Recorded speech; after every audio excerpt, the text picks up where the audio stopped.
जय हिंद, जय भारत। कैसे हो बच्चों? मैं संजय चौहान आपका अपने YouTube परिवार में स्वागत करता हूं, जिसका नाम है बच्चों डिस्कवरी स्टडी सर्किल। क्या नाम है? डिस्कवरी स्टडी सर्किल में आपका स्वागत करता हूं। ये आप हमारा फोटो देख सकते हो हमारे नाम के साथ, ठीक है। चलिए, आज का सेशन है हमारा, आज की जो क्लास है वो इतिहास की क्लास है।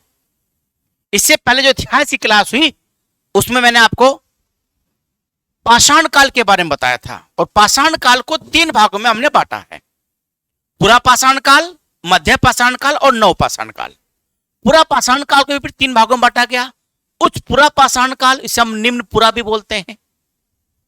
फिर मध्य पुरा पाषाण काल, और उसके बाद उत्तर पाषाण काल, या कह लो उसके बाद उच्च मतलब उत्तर पाषाण काल को उच्च पाषाण काल भी कहते हैं। तीनों पाषाण काल में जो पूरा पाषाण काल है उसमें मानव का विकास किस तरीके से हुआ, उपकरण किस तरीके से डेवलप हुए, यह हम पढ़ चुके हैं। अब मध्य पाषाण काल स्टार्ट करते हैं। मध्य पाषाण काल में हम देखेंगे कि मानव विकास का क्रम क्या था और जो उपकरण थे उनका विकास क्रम क्या था। और सबसे बड़ी बात, जो स्थल मिले हैं पूरे भारत से वो कहां कहां से मिले हैं और हमारे एग्जाम के लिए कौन सी बातें महत्वपूर्ण हैं, इन बात पर चर्चा करने के लिए आओ बच्चों, जम के बैठो, लग के बैठो। सूरज बनना है तो तपना पड़ेगा, और कुर्सी पर बैठो, लाइब्रेरी में बैठो, कहीं बैठो और अपने आप को तपाओ जब तक सेटिस्फेक्शन ना हो। अब मैंने आज 5 घंटा, 6 घंटा, 4 घंटा वास्तव में पढ़ा है। देखिए आप कितना कॉन्फिडेंस आपका बनता है। ठीक है, चलिए करते हैं स्टार्ट आज का सेशन।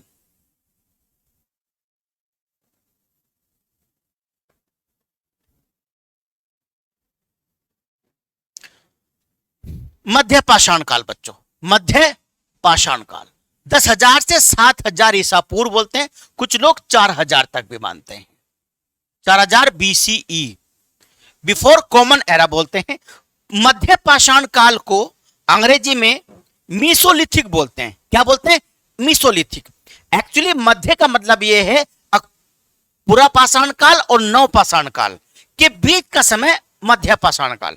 सिर्फ एक प्राचीन भारत, एक मध्यकालीन भारत और एक आधुनिक भारत। तो वैसे कौन सा काल है? मध्य पाषाण काल है।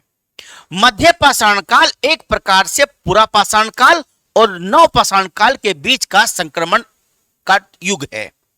संक्रमण युग किसको बोलते हैं बच्चों? देखो, संक्रमण काल का नाम आपने कई बार सुना होगा।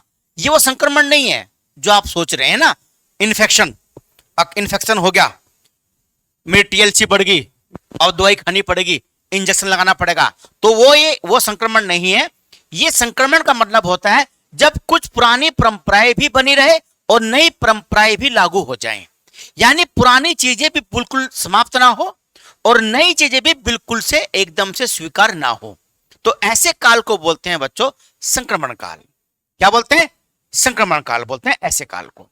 यही यानी मध्य काल जो था हमारा वो काल है, इसमें पुरा पाषाण काल के भी विशेषताएं लगी रही और जो नव पाषाण काल है उसकी विशेषताएं भी लगी रही। यानी मध्य पाषाण काल के मानव ने अपने विकास क्रम में पुरा पाषाण काल की विशेषताओं को भी नहीं छोड़ा। जैसे शिकार करना नहीं छोड़ा, मैदान में तो आ गए थे, वो मैदान में रहने लगे थे वो, पर उन्हें शिकार करना नहीं छोड़ा, शिकार करते रहे। ठीक, खाना बदोश वाला जीवन भी चलता रहा धीरे धीरे, लेकिन कुछ नई विशेषताएं भी आ गई। जैसे अब पशुओं का पालन शुरू हुआ, पशुपालन शुरू हुआ। सबसे पहला जो पशु पाला गया बच्चों कुत्ता है। ये हम कुत्ता इसलिए बोलते हैं क्योंकि कई अस्थिपंजर, मानव के अस्थिपंजर ऐसे मिले हैं बच्चों जिन मानव अस्थिपंजर के साथ कुत्ते को भी दफनाया गया है। तो कुत्ते के सहचर के प्रमाण पूछता है वो किस काल के हैं, कुत्ता किस काल में मनुष्य का सहचर बना, तो बच्चों मध्य पाषाण काल है। एक जो अग्नि थी उच्च पुरा पाषाण काल में लोग उससे परिचित हुए, मध्य पाषाण काल में आके लोगों ने उसका अप्लाइड फॉर्म देखा, आग से उन्होंने कार्य लेना शुरू किया, यानी अग्नि का प्रयोग मध्य पाषाण काल में पहले हुआ। चलिए करते हैं स्टार्ट, इसी क्रम में आगे बढ़ते हैं। संक्रमण काल का अर्थ आप समझ गए होंगे कि पुरानी परंपराओं का भी चलते रहना कुछ मात्रा में और कुछ मात्रा में नई चीजों का भी आ जाना, उसे क्या बोलते हैं? संक्रमण काल बोलते हैं।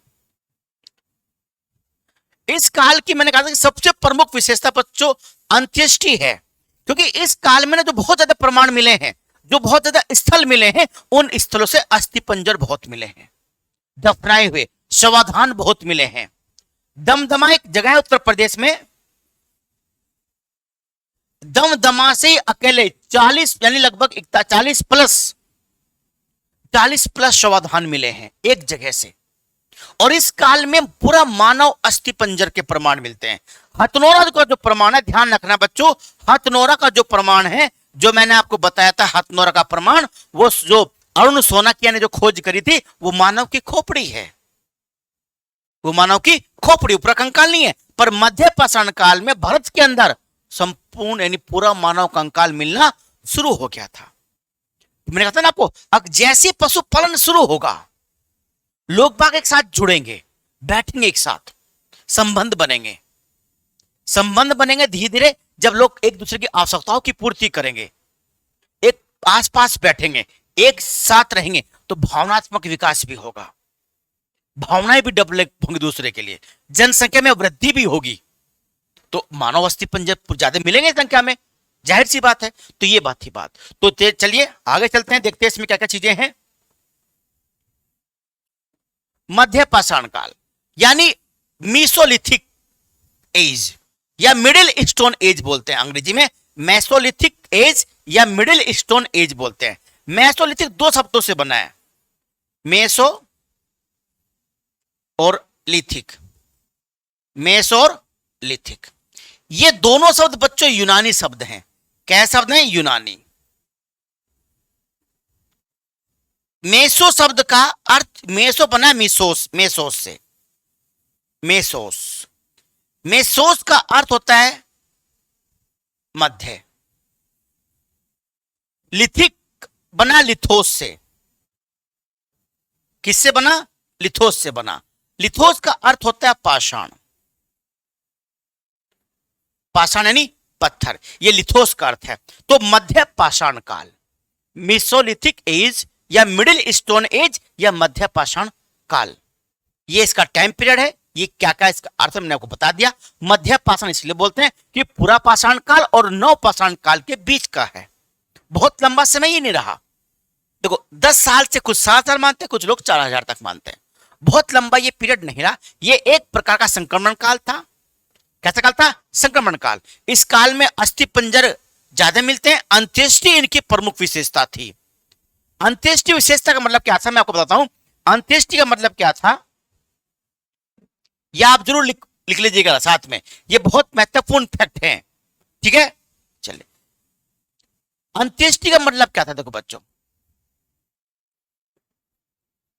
मैंने आपको कल वाली क्लास में चर्चा करी थी कि अंत्येष्टि यानी अंतिम संस्कार था। कहीं ना कहीं इस काल में, इस युग में कहीं ना कहीं इनको पुनर्जन्म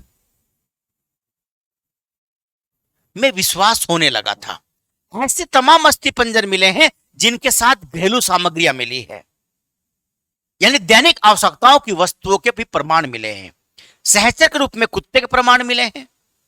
तो कहीं ना कहीं यह दिखाते कि दूसरी दुनिया में यानी परलोक में धीरे धीरे विश्वास करने लगे थे। अगर ऐतिहासिक दृष्टि से कहें तो धीरे धीरे इनका एक अलौकिक सत्ता में विश्वास होने लगा था। किनका? मध्य पाषाण काल का। इसलिए बोला कि इस काल की जो अंत्येष्टि है वो सबसे प्रमुख विशेषता थी, ठीक ना। अब देखिए, इस काल का जो सबसे भारत में सबसे पहले खोज करी थी बच्चों, जॉन इवांस थे। कौन थे? जॉन इवांस, जिन्होंने 1866 में सिंधु के सक्कर और रोहड़ी नामक स्थान से इसकी खोज करी थी। यानी जो मध्य पाषाण कालीन स्थल है, जो सबसे पहला स्थल है ना, जिसे हमने पढ़ा था अत्रिपक्कम बदमदुरे, अत्रिपक्कम बदमदुरे, किसका पढ़ा था हमने? पाषाण, पूरा पाषाण काल का। तो वो पहले स्थल थे, या पल्लवरम था कर्नाटक का, वो पूरा पाषाण काल के प्रारंभिक स्थल है। ऐसे मध्य पाषाण काल के प्रारंभिक स्थल जॉन इवांस ने खोज करते, सक्कर और रोहड़ी सिंध में। ये क्षेत्र कहां पड़ता है? ये पाकिस्तान में है। तो ये इनके द्वारा खोजे गए चिन्ह हैं, जॉन इवांस के द्वारा। अगर हम बात करें अब इसकी, तो ध्यान रखिएगा, ये जरूर नाम याद रखिए आप, जॉन इवांस। जॉन इवांस नाम जरूर याद रखिए। 1866 में सिंध के कहां? सक्कर और रेहड़ी में। चलिए देखते हैं। अब मध्य पाषाण काल यानी मेसोलिथिक पीरियड को हम 3 चरणों में पढ़ेंगे। पहला हमारा चरण है मानव विकास किस क्रम में हुआ।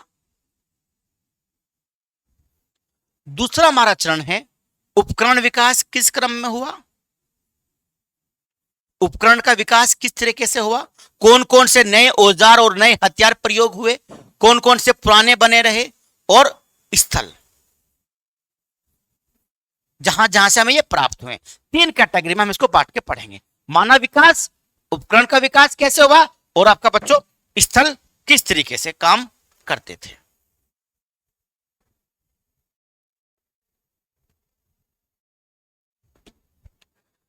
ठीक है ना। तो मानव विकास किस क्रम में हुआ और उपकरण, इसको हम अलग अलग पढ़ते हैं, देखते हैं। नोट्स बनाते चलना तो बड़ा अच्छा लगेगा आपको, देखना साथ में। जब आपके नोट्स बनकर तैयार होंगे तो आपको निश्चित रूप से बहुत अच्छा अनुभव होगा।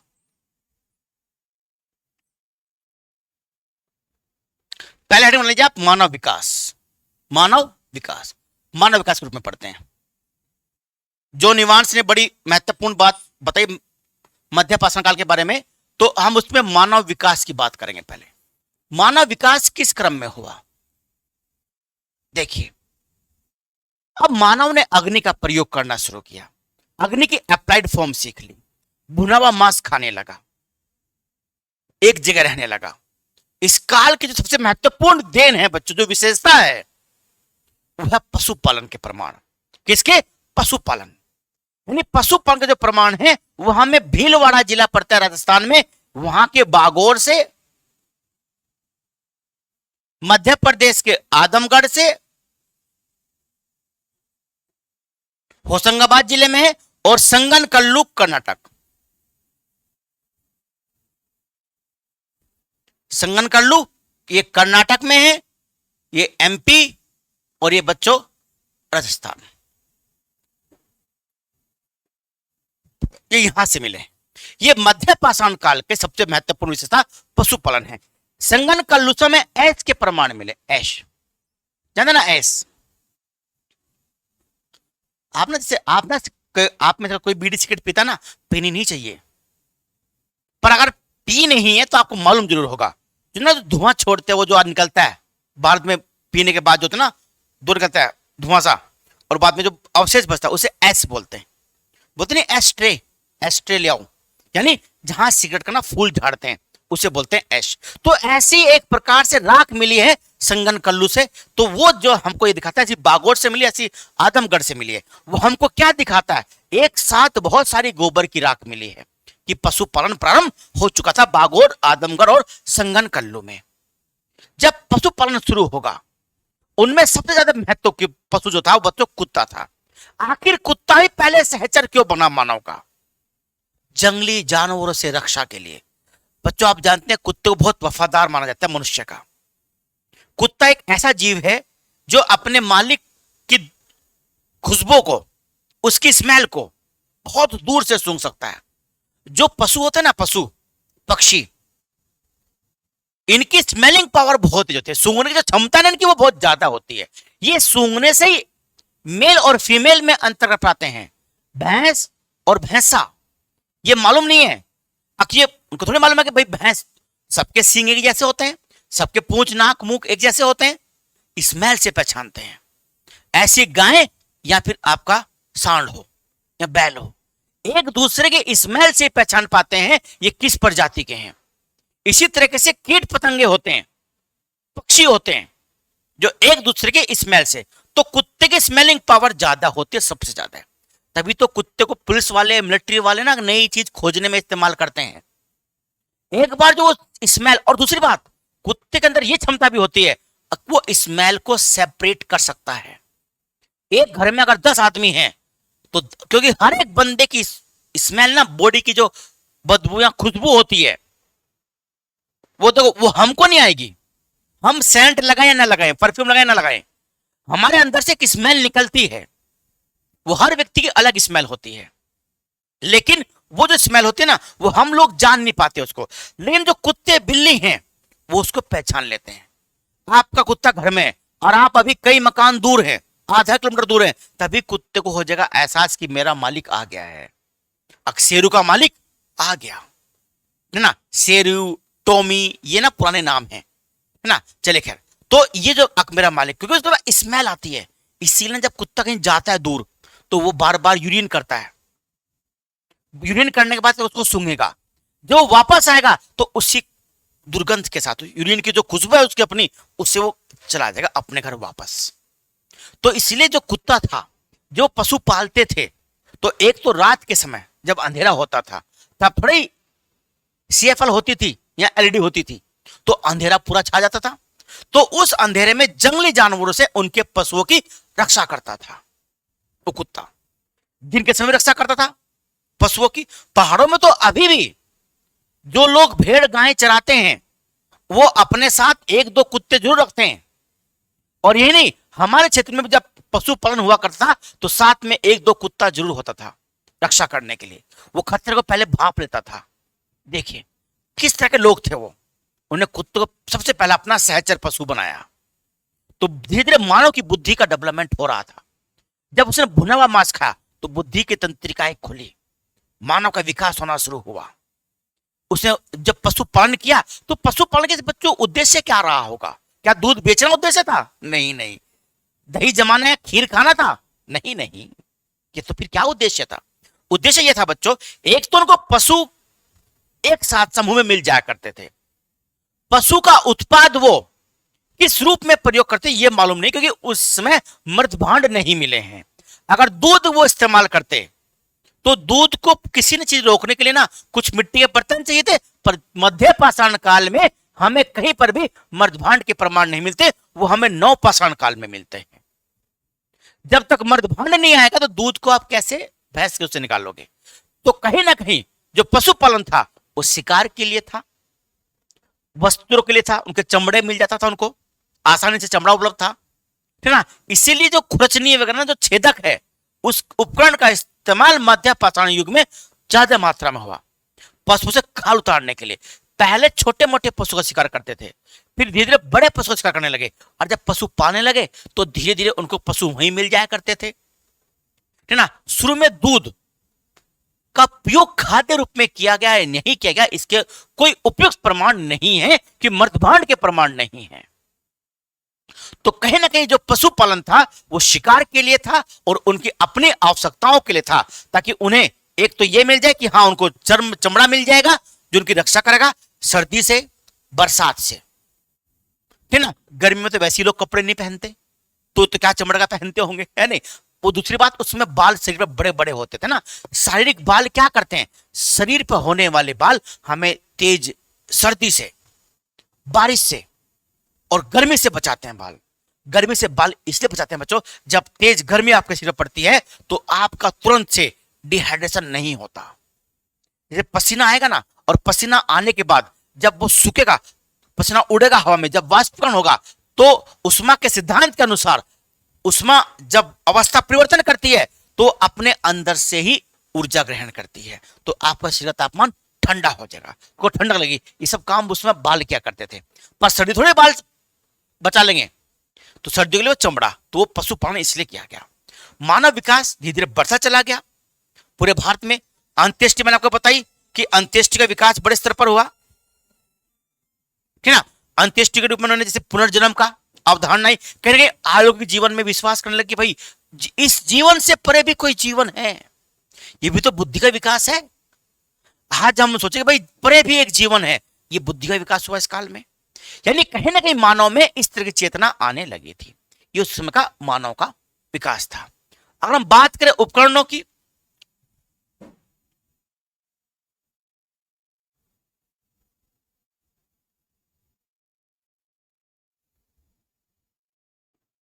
उपकरण की बात करते हैं। ये तो कल मैंने बताया था, स्क्रैपर को बोलते हैं खुरचनी, ब्यूरिन को बोलते हैं तक्षणी, पॉइंट को बोलते हैं बेदनी। ये तो पूरा पाषाण काल के हैं। किसके? पूरा पाषाण काल। ये तो अवशेष किसके चले आ रहे, ये पूरा पाषाण काल के थे। नए जो उपकरण इस समय हुए वो थे चंद्रिका, लुनेट्स बोलते हैं इसको, ल्यूनेट्स, एक बाणाग्र बोलते हैं, एरोहेड, यानी ना तीर की नुकीले, जैसे ना तीर होता है ना, तीर ऐसे करके होता है तीर, ऐसे, है ना, इस तरह का। यानी इस तरह के हमें कुछ उपकरण मिले हैं मध्य पाषाण काल में, तो उन्हें बाणाग्र बोलते हैं, एरो हेड, इस तरह का उपकरण मिले हैं। चंद्रिकाएं मिली हैं, यानी चंद्रिका आकार की मिली हैं। तो और छोटे हथियार हैं इस काल के, कैसे, माइक्रो, छोटे हथियार है बच्चों। यानी धीरे धीरे ना बड़े तरह के आगे छोटे हथियार आ गए मध्य पाषाण काल में। तो मध्य पाषाण काल में छोटे इस्तेमाल हुए हथियार, ये भी कहीं ना कहीं क्या दिखाता है, विकास क्रम, जैसे मैंने आपको इससे पहले वीडियो में बताया था। चलिए, वेदनी तक्षण ये तो होते रहे, ये नए उपकरण आ गए। अच्छा, जो नए उपकरण आए हैं, ये देखिए आप, जो स्थल हैं वो कौन से स्थल हैं बच्चों, ये ध्यान रखिएगा, बहुत महत्वपूर्ण है स्थल। सराय नहर उत्तर प्रदेश के स्थल है, ये सब यूपी के हैं। सराय नहर प्रतापगढ़ इलाहाबाद के आसपास पड़ता है ये। यहां से 14 समाधान और 6 गर्त चूल्हे। समाधान मैंने आपको बताइए कि अस्थि पंजर दफनाए हुए मिले हैं। शवाधान, गर्त चूल्हे, गर्त चूल्हे का मतलब गड्ढे के अंदर वो लोग रहा करते थे, और वहीं गड्ढे में कुछ चूल्हा जहां पर वो जलाया करते थे, और मांस उन्होंने शिकार किया और मांस को अपने चूल्हों में भूनना शुरू किया, तो गर्त चूल्हे बोला गया उनको। जो कहां से मिले, सराय नहर से मिले। दम महदा, बारासिंग, हाथी और भैंस की हड्डियां मिली हैं इन तीनों ही स्थलों से। ध्यान रखा, सींग के उपकरण मिले हैं, सींग के उपकरण मिले हैं। हेलो, हाँ, नहीं पता जल्दी,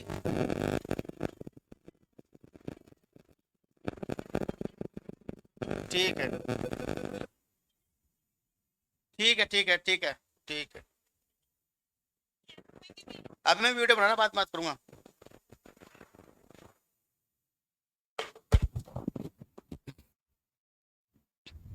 सींग के उपकरण मिले हैं, सींग के बहुत सारे उपकरण मिले हैं सींग के, ठीक ना। सींग मतलब क्या, पशुओं का सींग के उपकरण मिले हैं।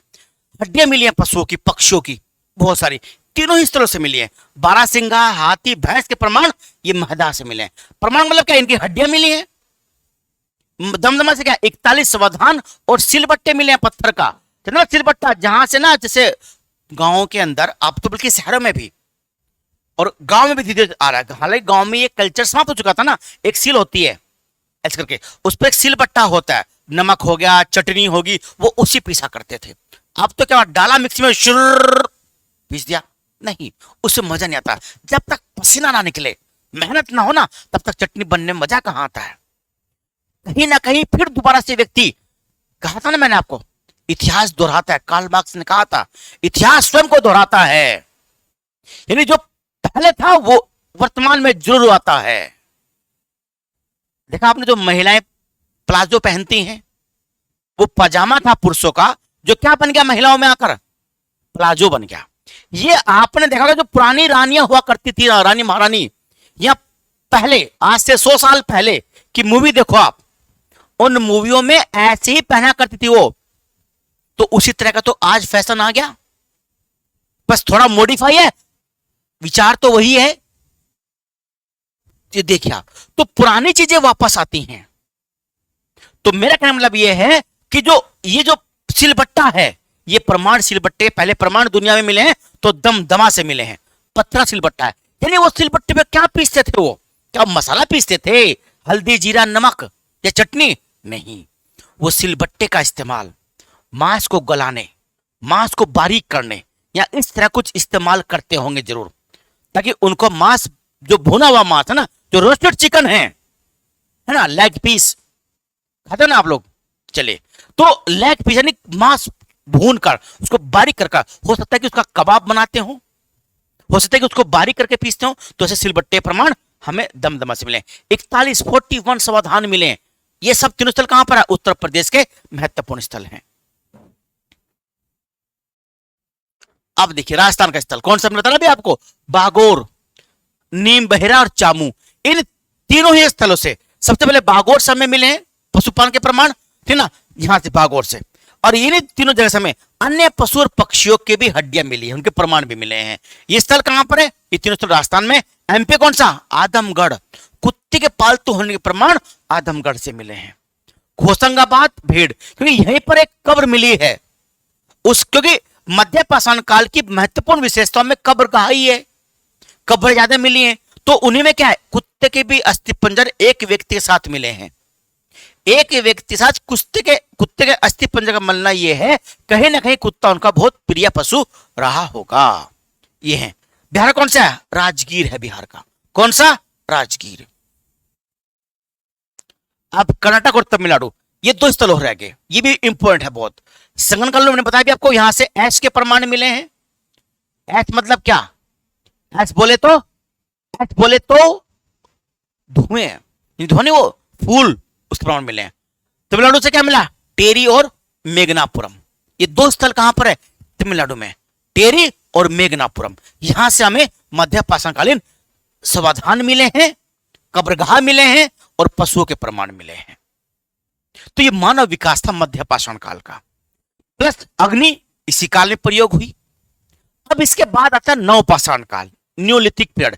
ये था मेसोलिथिक, वो है नियोलिथिक। तो नियो का अर्थ मतलब नया और लिथिक का मतलब पाषाण।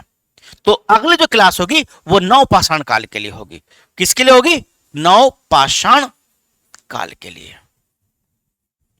ठीक, अब देखिए मैंने आपको जो ना स्थल बताई है आपको, है ना, ये स्थल इनमें से कोई भी पूरा पाषाण काल, मध्य पाषाण काल स्थल जम्मू कश्मीर से कोई नहीं मिल रहा बच्चों, JNK से कोई नहीं मिल रहा है, क्योंकि वहां अभी भी सर्दी बहुत ज्यादा थी, वहां भी मानव उस नहीं पहुंचा था जम्मू कश्मीर तक।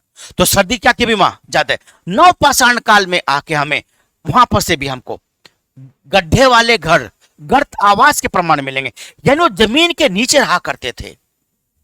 आपको मालूम है ना, जो बेसमेंट होता है, बेसमेंट में क्या ना कर रहा है, सर्दी ज्यादा है तो आपको बेसमेंट में गर्माहट महसूस होती है, गर्मी ज्यादा है तो आपको बेसमेंट में ठंडक महसूस होती है। इसके पीछे साइंटिफिक कारण होता है जो हम साइंस में पढ़ेंगे, यहां हम इतिहास ही पढ़ेंगे, यहां हम साइंस नहीं पढ़ेंगे।